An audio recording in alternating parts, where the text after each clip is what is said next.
আজ 22শে জানুয়ারি 2024 উদ্বোধন হয়েছে আমাদের ভারতবর্ষের উত্তরপ্রদেশের মধ্যে অবস্থিত অযোধ্যায় ভগবান শ্রীরামের মন্দির।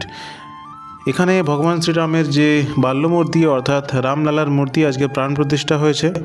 এছাড়া আমাদের পুরুলিয়া জেলাতে রয়েছে একটি শ্রীরামের মন্দির অযোধ্যা পাহাড়ের উপর। এই অযোধ্যা পাহাড়ের উপরে শ্রীরামের মন্দিরেও রয়েছে রাম লক্ষ্মণ এবং সীতাদেবীর মূর্তি। এই মন্দিরের দেওয়ালে চারিদিকে বিভিন্ন রামায়ণের কাহিনী চিত্রপট করে আঁকা রয়েছে। এই রাম মন্দিরের এখানে কেন তৈরি হলো, কেন অযোধ্যা পাহাড়ের নাম অযোধ্যা হলো, উত্তরপ্রদেশের অযোধ্যার সঙ্গে এই অযোধ্যার কী সম্পর্ক সেটা আমরা জেনে নেব এই রাম মন্দিরেরই পূজারীর কাছ থেকে। আরে এই জায়গাটার নাম অযোধ্যা কেন হয়েছে? অযোধ্যা পাহাড়ে মানে রামচন্দ্র এসেছিলেন এখানে? দুদিন হাফ বেলেছেন এই জায়গা। ও, দুদিন এখানে ছিলেন? দুদিন হাফ বেলেছেন, তার জন্য এখানে রাম মন্দির আছে, দেখেছিলেন তার।